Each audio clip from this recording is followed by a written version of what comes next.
भाई बहनों को जय मसीह की। प्रभु सबको बहुत बहुत आशीष करे। और आज का ये संडे आराधना के लिए हम प्रभु को धन्यवाद करते हैं, प्रभु को महिमा करते हैं और सारा आदर मान हमारे जीवित खुदा को देते हैं। जैसा आज हमने भजन संहिता 1 को पढ़ा और भजन संहिता 1 से कुछ बातों को हम सीखने जा रहे हैं।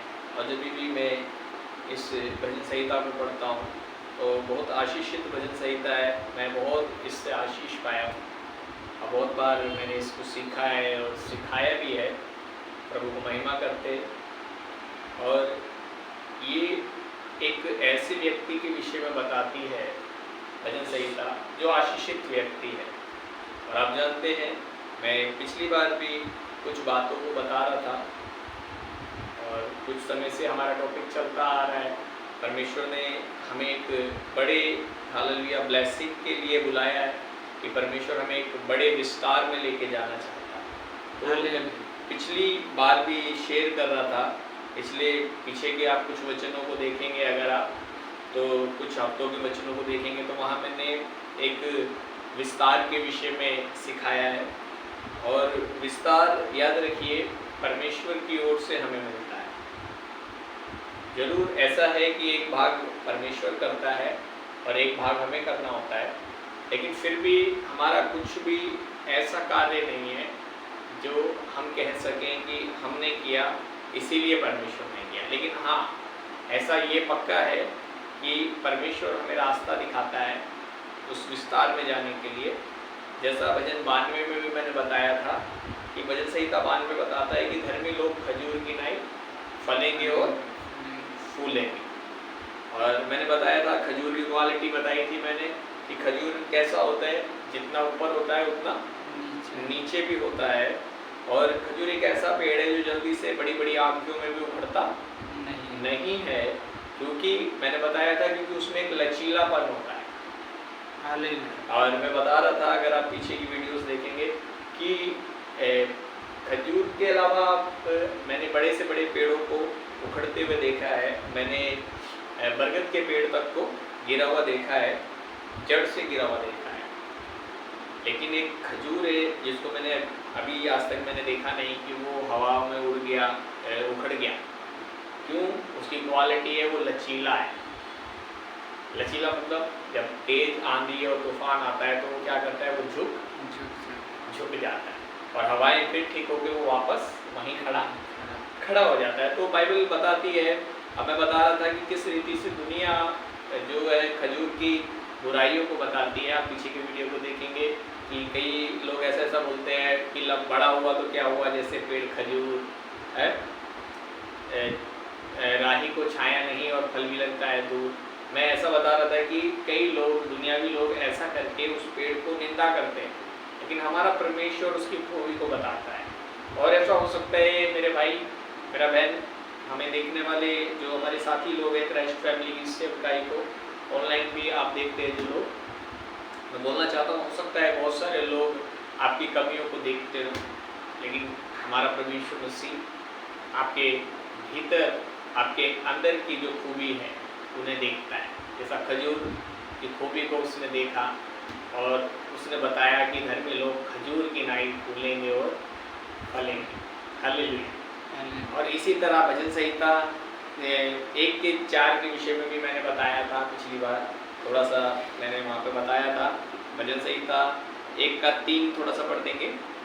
वह उस वृक्ष के समान है जो बहते नालियों के किनारे लगाया गया है और अपनी ऋतु में फलता है और जिसके पत्ते कभी मुरझाते नहीं, इसलिए जो कुछ वह पुरुष करे वह सफल होता है। हालेलुया।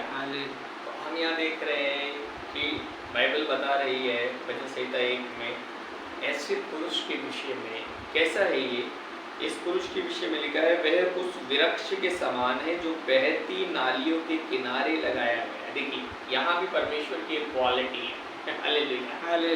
हाँ, ऐसा भजन 92 में भी वहाँ लिखा गया है। भजन 92 में अगर आप पढ़ेंगे तो वहाँ लिखा हुआ है, धर्मी लोग यहोवा के भवन में रोपे जाएंगे।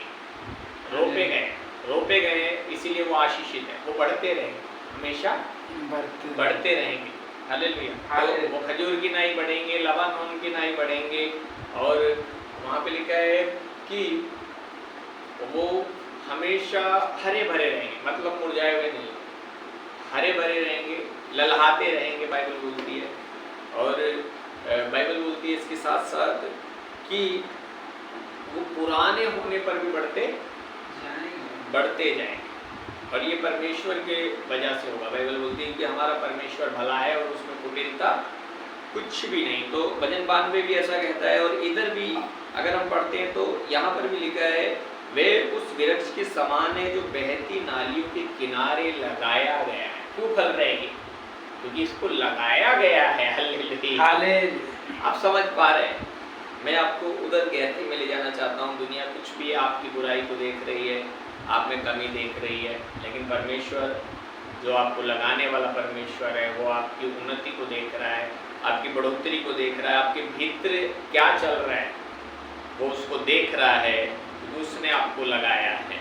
याद रखिए, आपकी क्वालिटी नहीं, आपके अंदर उसकी क्वालिटी चल रही है, और अपनी ऋतु में फलता है। तो ये व्यक्ति कैसा है? इसकी एक ऋतु, मतलब इसको वेट करना है, वेट करने वाला व्यक्ति है ऋतु का, है ना। ये ऐसा पेड़ है जिसको जल्दी नहीं है, वेट करता है, मैं अपनी ऋतु में अपने सीजन में फलूंगा।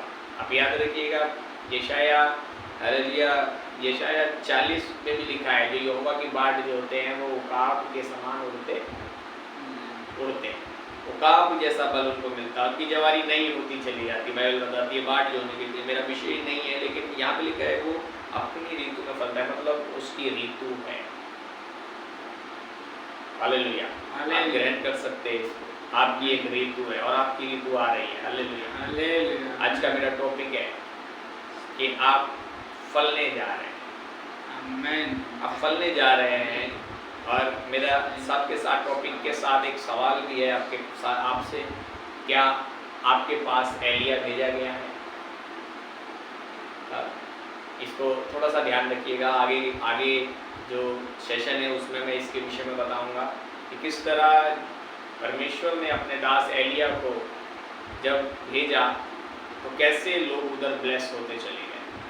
कई बार हमारे जीवनों में परमेश्वर के दासों को रखा होता है, आपके जीवन में परमेश्वर के किसी दास को रखा गया है, और जब भी कोई दास आपके जीवन में परमेश्वर रखता है तो उधर ब्लेसिंग को वो, हालेलुया, वो एक सिग्नल है परमेश्वर का कि आप आशीषित होने वाले हो, आप आशीषित हो और होने वाले हो। Hallelujah, hallelujah. तो इस टॉपिक को आप ध्यान रखिएगा कि क्या आपके, हालेलुया, क्या आपके पास एलिया को भेजा गया है? तो यहाँ लिखा है वो अपनी ऋतु में फलता है और जिसके पत्ते कभी मुरझाते नहीं। देखिए यहाँ पर भी वो कह रहे हैं, वहां पर वो क्या कह रहा था कि वो भजन 92 में अगर आप पढ़ोगे तो वहां पर भी वो कह रहा था कि उसके पत्ते हरे रहते हैं, और यहाँ पर भी कह रहा है उसके पत्ते मुरझाते नहीं। हालेलुया। इसलिए जो कुछ वह पुरुष करे वह सफल होता है। तो आप जो भी कुछ करने वाले, परमेश्वर आपको सफल करेगा ही करेगा। भजन 32 के 8 में अगर आप पढ़ेंगे तो वहाँ पर लिखा है, भजन संहिता 32 के 8 में वहाँ लिखा है, मैं तुझे बुद्धि दूंगा, जिस मार्ग में तुझे चलना है उसमें तेरी अगुवाई करूँगा, मैं तुझ पर कृपा दृष्टि रखूँगा, मतलब नज़र रखूँगा, और तुझे सम्मति दिया करूँगा, मतलब तुझे सफल भी करूँगा। Hallelujah, hallelujah. तो आप एक ऐसे व्यक्ति है जिनके साथ परमेश्वर चल रहे हैं, जिसके साथ परमेश्वर चल रहा है, ऐसा व्यक्ति है। परमेश्वर आपको सफल ही होने के लिए रखा है, आप नीचे नहीं जाएंगे। परमेश्वर आपको ऊंचा ही करता जाएगा, और ये एक क्वालिटी है जो आपके अंदर है। अगर मैं आपको इसको बिल्कुल पीछे लेके जाऊं तो ये खुदावत यीशु मसीह की क्वालिटी है आपके अंदर।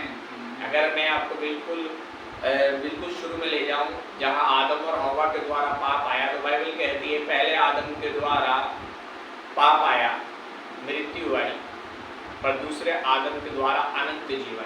अभी आपको पता है आप ब्लेसिंग क्यों हो, आप क्यों आशीषित हो रहे हो, क्यों पहले आपके काम सफल नहीं होते थे जल्दी से। मैंने अपने जीवन में भी महसूस किया ये बात कि पहले मैं कुछ भी करता था, जब मैंने मसीह पर विश्वास नहीं किया था, मैं सफल नहीं होता था, बहुत सारी चीज़ें छिन जाती थी मुझसे, बहुत कुछ मेरे से इस दुनिया के हाकिम ने, अब जानते हैं इस संसार का हाकिम शैतान ने बहुत कुछ मुझसे छीन लिया, लेकिन जब मैं मसीह में आया, मसीह में आने के बाद मैं ब्लेस होता चला।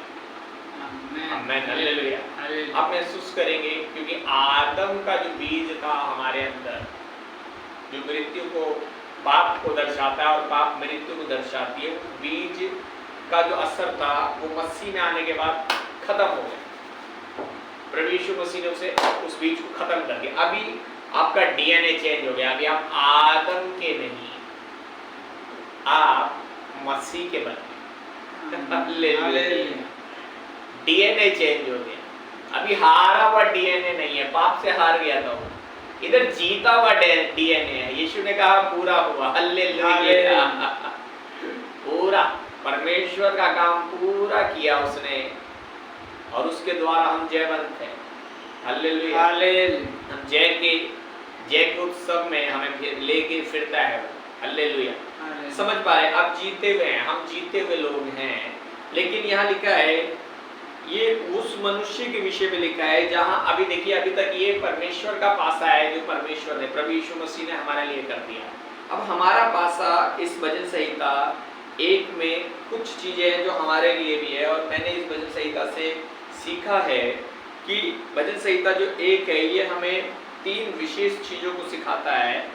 पहला, ये हमें प्रिपरेशन करने के लिए सिखाता है, मतलब रोज प्रभु का वचन पढ़ने के लिए यह हमें सिखाता है, और थोड़ा नहीं, हमें अच्छी तरीके से प्रिपरेशन करना और उसको अच्छे तरीके से पढ़ना है, एक एक लाइन को पढ़ना है। कई बार हम ऐसा पढ़ते, जल्दी जल्दी से पढ़ के खत्म किया, ऐसा नहीं। हमें एक एक लाइन को अच्छी तरह, जैसे कोई स्वादिष्ट भोजन बनता है ना, कैसा स्वाद लेके खाते हैं, ऐसे ही परमेश्वर के वचन को अच्छी रीति से प्रिपरेशन करना है। दूसरा, डिसिप्लिन में, अपने आप को डिसिप्लिन में लेकर आना। याद रखिए, अगर आप आशीषित हैं तो आप इनको फॉलो करना है। ये 3 रूल आपको फॉलो करने पड़ेंगे। पहला, परमेश्वर का वचन पढ़िए, प्रार्थना कीजिए, ये दोनों एक ही है। आपको प्रार्थना करना है, परमेश्वर का वचन पढ़ना है।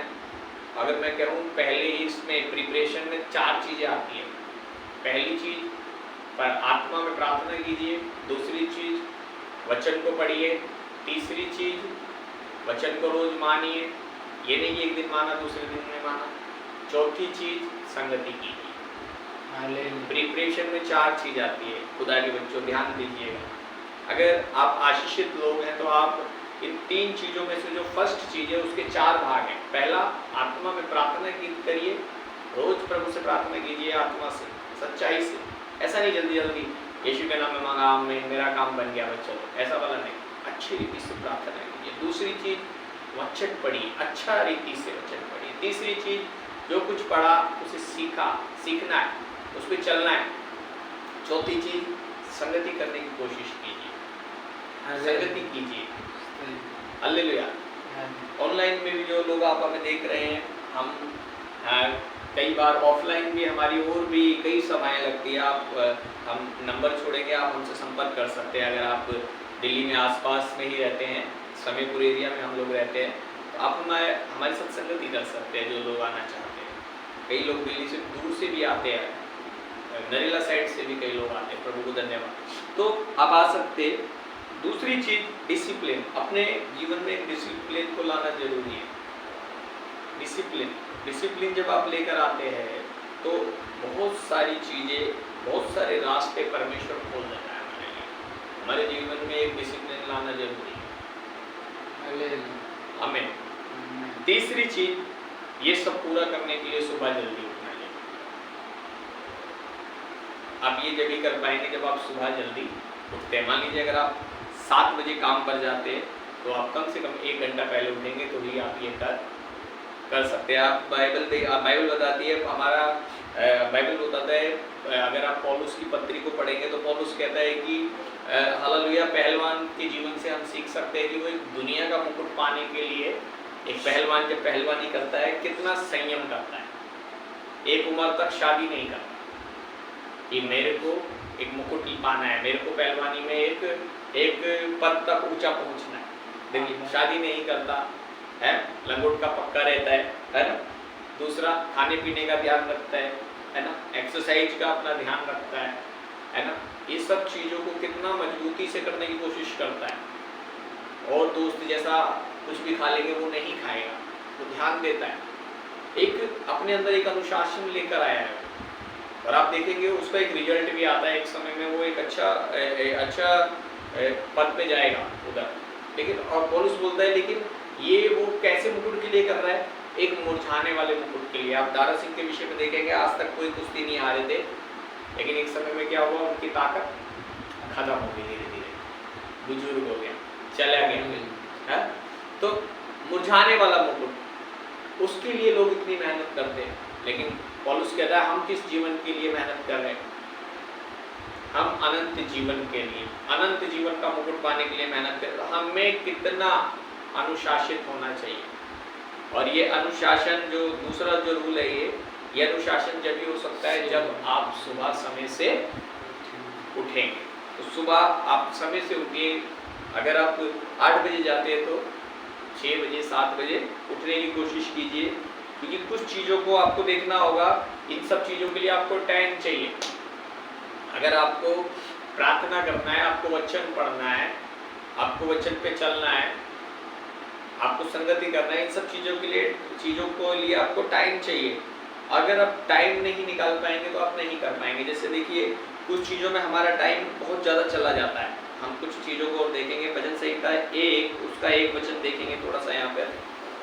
क्या ही धन्य है वह पुरुष जो दुष्टों की युक्ति पर नहीं चलता। हाँ देखिए पहली बात क्या लिखी है, क्या ही धन्य है वह पुरुष जो दुष्टों की युक्ति पर नहीं चलता। मतलब दुष्ट लोग भी होते हैं, बाइबल बताती है, और दुष्टों की युक्ति भी होती है। दुष्ट लोग कैसे होते हैं, बुरा काम करने वाले, अशुद्ध काम करने वाले, योजनाएं बनाने वाले, गलत गलत योजनाएं बनाते हैं।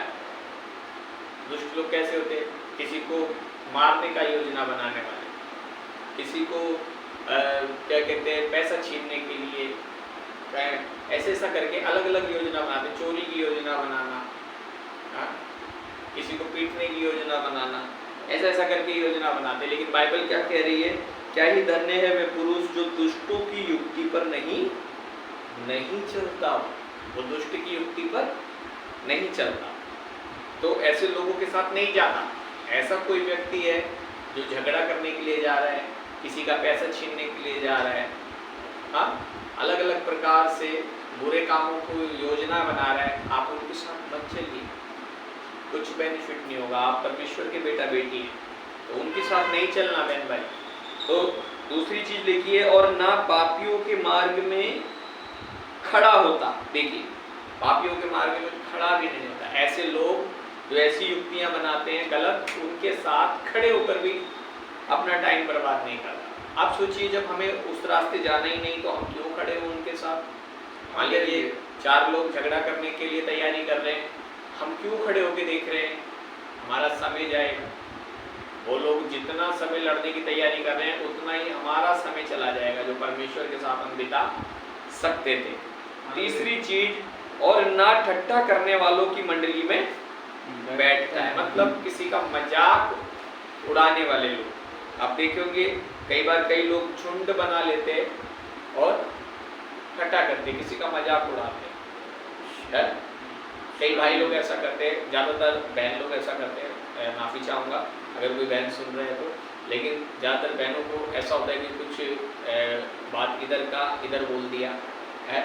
ऐसा कई बार हो जाता है। मैं ये कह रहा हूँ ऐसा जान के नहीं करते शायद, अगर जान के करते तो छोड़ दीजिएगा लेकिन ऐसा है बहन लोग कई बार ऐसा बात सुना और जब तक 4 को नहीं बता दे तो मन नहीं मानता, अरे बताऊँ ऐसा रहता है कई बार बहन लोगों का मन में।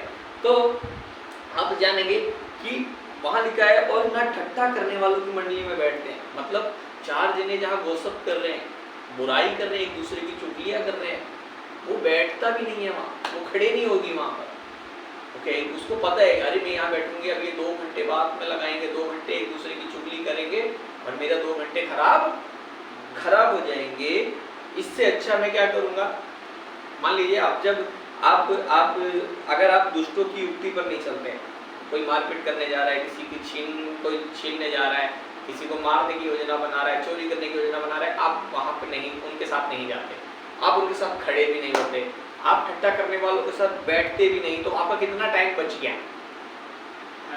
आपका कितना टाइम बच गया जब आप ये नहीं करते हैं? आप जानते परमेश्वर क्रोधित होता है, बुरी युक्ति बनाने वालों से क्रोधित होता है, पाप करने वालों से क्रोधित होता है, किसी की चुगली इधर की उधर बात करना क्रोधित होता है परमेश्वर। और जब हम ये सब छोड़ देते तो हमारे पास एक बहुत बढ़िया टाइम बच जाता है प्रिपरेशन करने के लिए। देखिए इसका दूसरा वचन हमें बताता है इसकी मेन कड़ी जिससे हम आशीषित हो जाते हैं। बड़ी परंतु वह तो यहोवा की व्यवस्था से प्रसन्न रहता है। लेकिन जब ये सब चीजें नहीं करते तो हमारे पास टाइम बच जाता है उस भाई के पास जो ये चीजें नहीं करता, उस बहन के पास जो ये चीजें नहीं करता, उसके पास बहुत टाइम बच जाता है प्रिपरेशन करने के लिए, प्रार्थना करने के लिए, वचन पढ़ने के लिए, वचन मानने के लिए, कोशिश करने के लिए, संगति करने के लिए बहुत टाइम बच जाता है। आज बहुत सारे लोग कहते हैं हमारे पास टाइम नहीं है, हम चर्च नहीं आ पाएंगे, अब प्रार्थना में नहीं आ पाएंगे, कई बार वादा बोलते हम आएंगे भैया इस दिन आएंगे, लेकिन नहीं आ पाते। बहुत सारा लोग ऐसा कर जाते हैं, क्यों? ऐसा चीजों में टाइम वेस्ट कर रहे हैं। लेकिन जब आप ऐसी चीजों से टाइम बचा लेते हैं तो बाइबल में लिखा है परंतु वह तो यहोवा की व्यवस्था से प्रसन्न रहता है, मतलब परमेश्वर का वचन सुनने, पढ़ने, मानने, उस पर चलने से खुश होता है। हालेलुया। जब आप बुरे कामों से अपने आप को दूर करते हैं तो आपके पास बहुत सारा समय परमेश्वर के साथ बिताने के लिए बचता है। हालेलुया।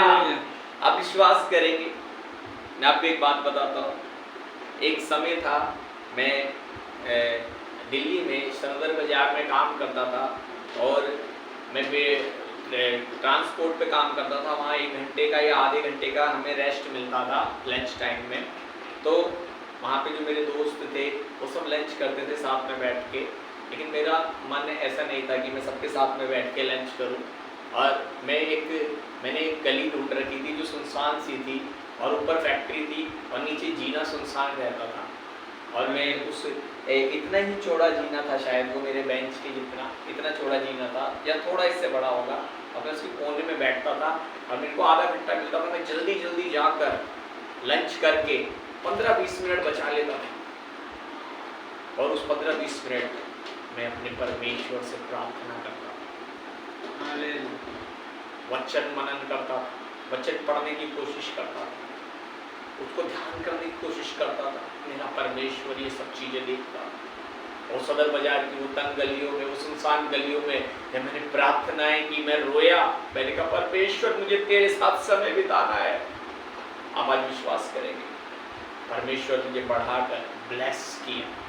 और मैं ये नहीं कहता बहुत जल्दी से ये हो गया, बहुत अच्छी बात है, धीरे धीरे हुआ। मेरी एक प्रार्थना रहती है कि प्रभु मैं एक एक कदम करके बढ़ूं, मैं सब कुछ सीखता हुआ आगे बढ़ूं और जो कदम मेरा आगे बढ़े वो पीछे नहीं होना चाहिए। मैं बहुत धीरे धीरे बढ़ता हुआ आया हूँ।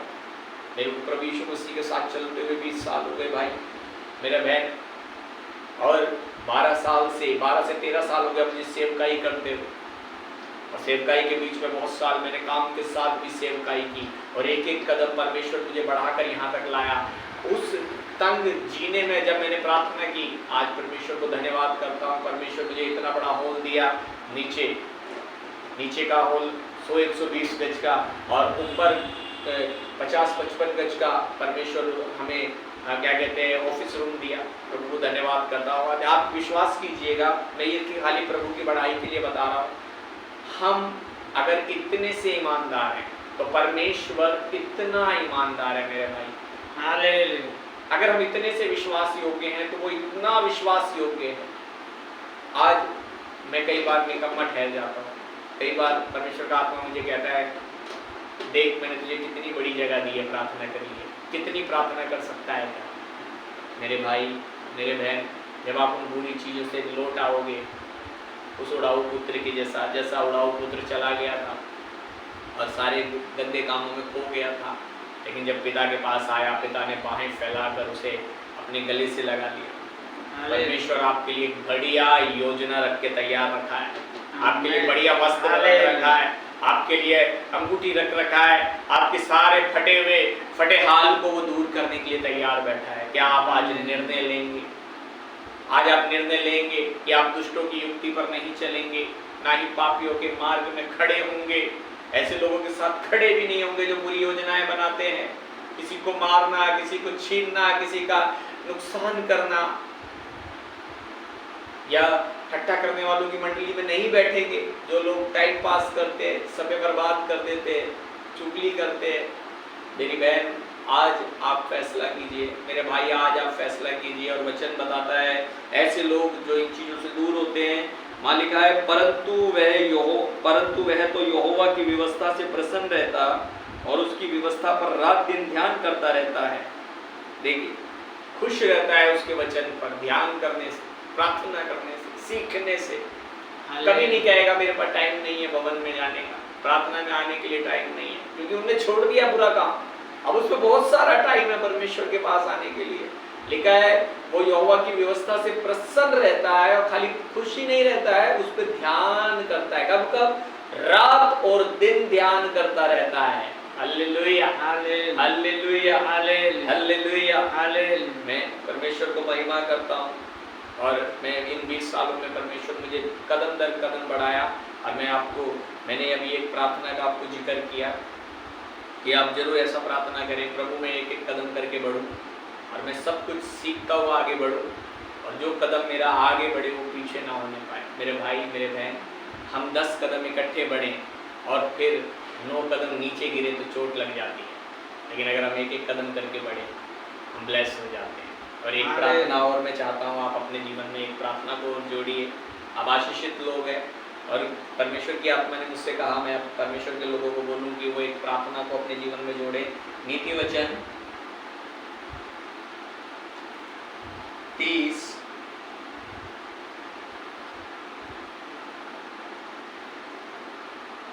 उसका 7 से 9 तक हम पढ़ेंगे। और आप जानते हैं नए नियम में भी एक बहुत अच्छी प्रार्थना है जो यीशु मसीह ने सिखाई, हे हमारे बाप की, और उसमें भी यीशु मसीह ने बोला अपने रोज की रोटी मुझे दे। तो परमेश्वर चाहता है, मेरे को पवित्र आत्मा ने जताया इस हफ्ते में प्रभु के बच्चों से कहूँ कि आप रोज की रोटी परमेश्वर से प्रार्थना किया कीजिए, जरूर मांगिए। और रोज की रोटी में सब कुछ आता है, आपको सब कुछ मुहैया करेगा। यहोवा उपाय करने वाला परमेश्वर, आज भी उसके पहाड़ पे कहा जाता है कि उपाय किया जाए। आज भी वही परमेश्वर है जिसने अब्राहम के लिए उपाय किया जब इसहाक को बलि चढ़ाना था, और एक मेमना झाड़ियों में, हालेलुया, सींगों से फंसा हुआ था, बंधा हुआ नहीं था मेरे भाई, बंधा हुआ नहीं था मेरी बहन, सींगों से फंसा हुआ था। तेरे लिए उपाय ऐसी चमत्कारी रीति से आएगा जैसे अब्राहम के लिए हालेलुया वो मेमना आया, ऐसी तेरे लिए आएगा। रोज का रोटी मांगेगा, रोज का रोटी मांगना। नीति वचन जल्दी से पढ़ दीजिए 30 का 7 से। हाँ, मैंने तुझसे 2 बार मांगे हैं, इसलिए मेरे मरने से पहले उन्हें मुझे देने से मुँह न मुँह। देखिए ये सुलेमान की नीति वचन है, और सुलेमान कहते हैं यहाँ बहुत अच्छी प्रार्थना सिखा रहा है हमें कि मैंने तुझसे 2 बार मांगे हैं, इसे देने से, मेरे मरने से पहले इसे देने से मुँह ना मोड़।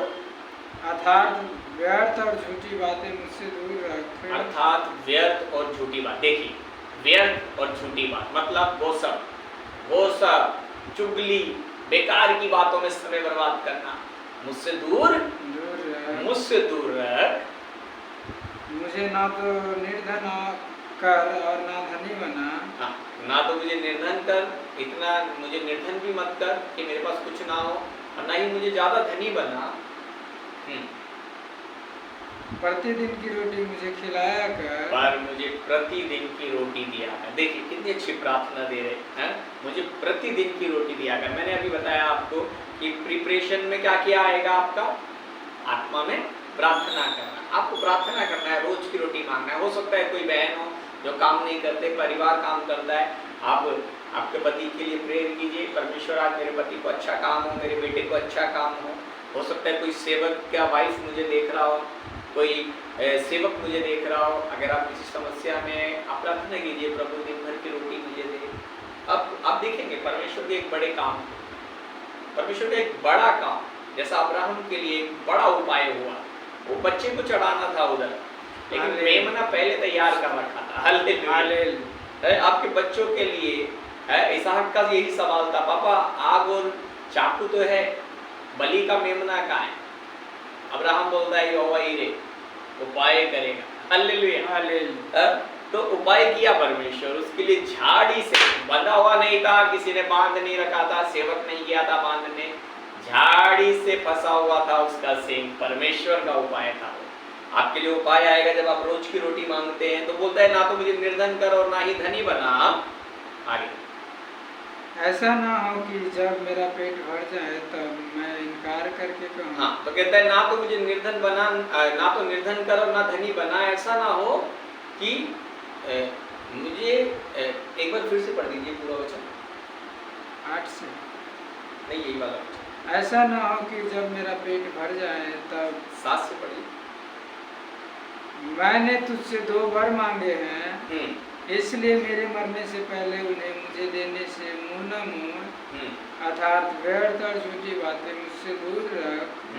मुझे ना तू निर्धन कर और ना धनी बना, प्रतिदिन की रोटी मुझे खिलाया कर। प्रतिदिन की रोटी मुझे खिलाया कर। ऐसा ना हो कि जब मेरा पेट भर जाए तब मैं इनकार करके कहूँ कि यहोवा कौन है, या अपना भाग खोकर चोरी करूँ। हाँ, ऐसा ना हो कि मेरा पेट भर जाए और मैं ये कहने लगूं कि यहोवा कौन है, या अपना भाग खोकर, या मेरे पास बिल्कुल भी ना हो और मैं चोरी करने लग जाऊं, अपना भाग खो दूं और चोरी करने लग जाऊं।